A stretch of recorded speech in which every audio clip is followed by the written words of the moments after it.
Dominus vobiscum.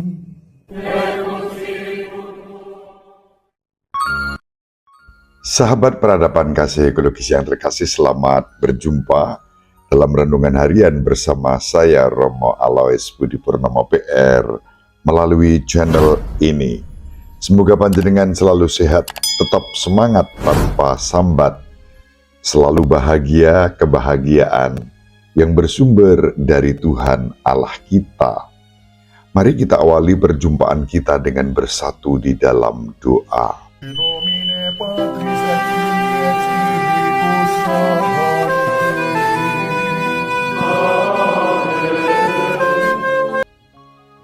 Allah Bapa Maha Pengasih dan Penyayang yang Maha Setia, Engkau telah mengutus Yesus Kristus Putramu untuk meraja di tengah-tengah kami, merajai kehidupan kami.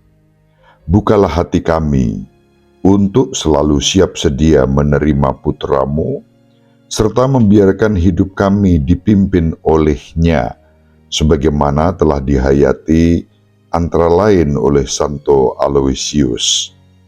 Memberkati kami semua untuk mempersembahkan hidup kami dalam kemurnian dan kesucian atas kehendak-Mu, dalam pelayanan kepada mereka yang menderita, yang membutuhkan perhatian dan bela rasa kami. Demi Yesus Kristus Putra-Mu Tuhan dan pengantara kami yang hidup dan berkuasa bersama Dikau dan Roh Kudus, Allah yang Maha Esa sepanjang segala masa. Amin. In nomine Patris et Filii et Spiritus Sancti.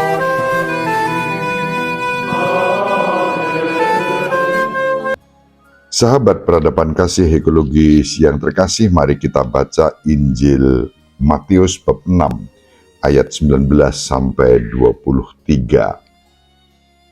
Dalam khotbah di bukit, berkatalah Yesus, "Janganlah kalian mengumpulkan harta di bumi. Ngengat dan karat akan merusakkannya, dan pencuri akan membongkar serta mencurinya. Tetapi kumpulkanlah bagimu harta di surga.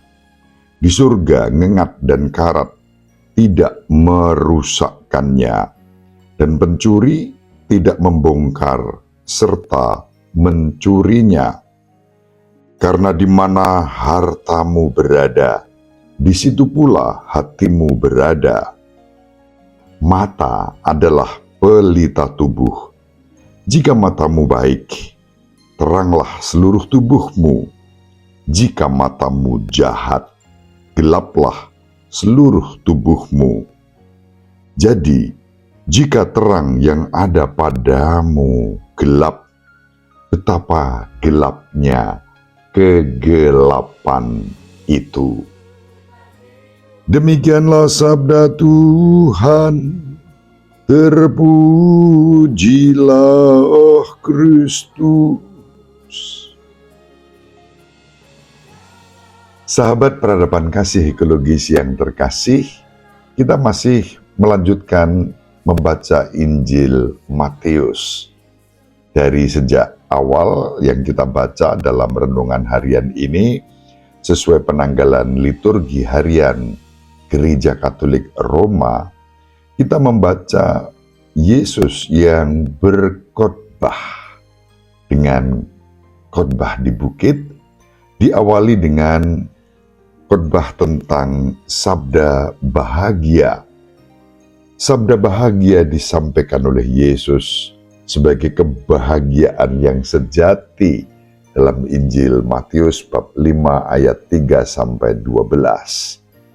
Sesudah itu Yesus menyampaikan tugas perutusan kepada para muridnya bab 5 ayat 13 sampai 16 dan pemenuhan hukum yang disempurnakan oleh Tuhan kita Yesus Kristus.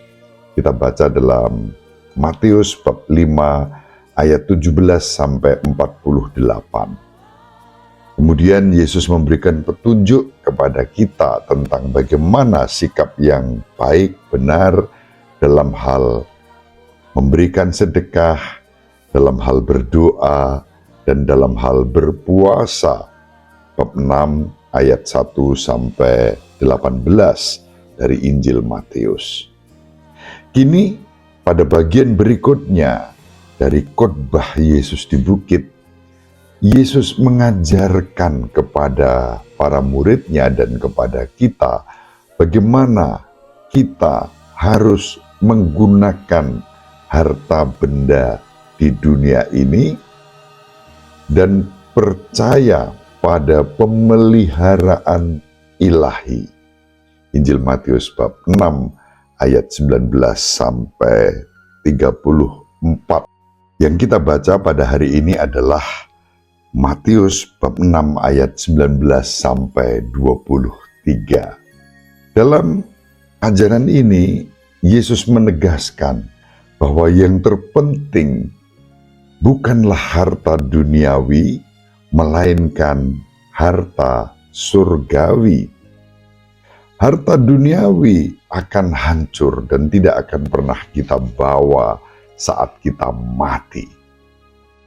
Kita dapat menimbun harta surgawi yang abadi, kekal abadi selamanya.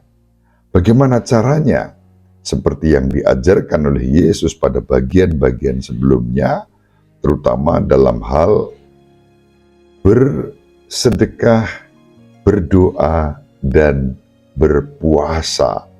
Sahabat peradaban kasih ekologis yang terkasih, ketiga hal itu menjadi cara kita untuk menggapai kehidupan abadi bukan dengan kesia-siaan, pamer, dan pamrih, melainkan melulu karena kasih, karena cinta, dan bela rasa.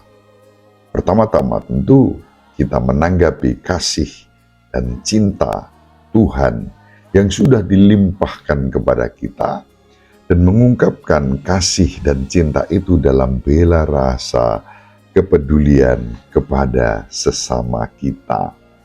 Maka memberikan sedekah atau derma, melakukan ibadah dan doa, termasuk juga puasa, semua itu kita lakukan bukan agar dilihat oleh orang lain, melainkan melulu bagi Tuhan semata. Perbedaan antara mengumpulkan harta duniawi dan mengumpulkan harta surgawi disejajarkan oleh Yesus dalam Injil pada hari ini dengan kebutaan rohani. Itulah kegelapan, dan berjalan di dalam terang Kristus sendiri. Maka Tuhan Yesus Kristus bersabda, mata adalah pelita tubuh. Jika matamu baik, teranglah seluruh tubuhmu. Jika matamu jahat, gelaplah seluruh tubuhmu. Jadi jika terang yang ada padamu gelap, betapa gelapnya kegelapan itu. Dengan nada yang sangat puitis, dan itulah realitasnya, kita diajak untuk bukan semata-mata menggunakan mata fisik kita, tetapi mata batin yang memandang terang. Kalau mata kita jahat secara rohani, lalu gelaplah semuanya tanpa pengharapan, keputusasaan, bahkan bukan hanya menyalahkan diri sendiri, orang lain, tetapi menyalahkan Tuhan. Jika mata kita terang, kita memandang dengan cara pandang Kristus, bahkan di dalam kegelapan pun secercah cahaya itu akan membuka semua tabir cinta kasih yang telah dianugerahkan kepada kita. Sahabat peradaban kasih ekologis yang terkasih, ajaran Tuhan kita Yesus Kristus di sini menunjukkan bahwa cara kita mendekati kekayaan di dunia ini mempengaruhi keseluruhan hidup kita secara rohani. Mata yang murah hati, mata yang baik, yang memandang cahaya dan terang, dengan segala kemurahan hati akan menyinari laksana pelita. Sebaliknya, mata yang jahat, yang egois, yang serakah, yang tidak punya rasa terima kasih, justru akan mencampakkan hidup kita di dalam kegelapan. Kata-kata buruk kita ketika memandang situasi yang terjadi ini dengan cara pandang jahat akan membuat hati nurani kita tumpul. Dan karena itu lalu berkah pun tidak akan kita alami. Sahabat peradaban kasih ekologis yang terkasih, mari kita saling mendoakan agar kita diberi rahmat, mata batin yang terang, mampu menemukan bagaimana Tuhan bekerja di dalam kehidupan kita. Ibu Maria dan Bapak Yosef selalu mendoakan kita. Semoga panjenengan semua sahabat peradaban kasih ekologis yang terkasih, bersama seluruh anggota keluarga dimanapun berada, dibimbing, dilindungi, dan diberkati oleh Allah yang Maha Kuasa, Bapa dan Putra dan Roh Kudus. Amin. Terima kasih, salam sehat, tetap semangat tanpa sambat, selalu bahagia, kebahagiaan yang bersumber dari Tuhan Allah kita. Salve, shalom, salam sejahtera, berkah dalam.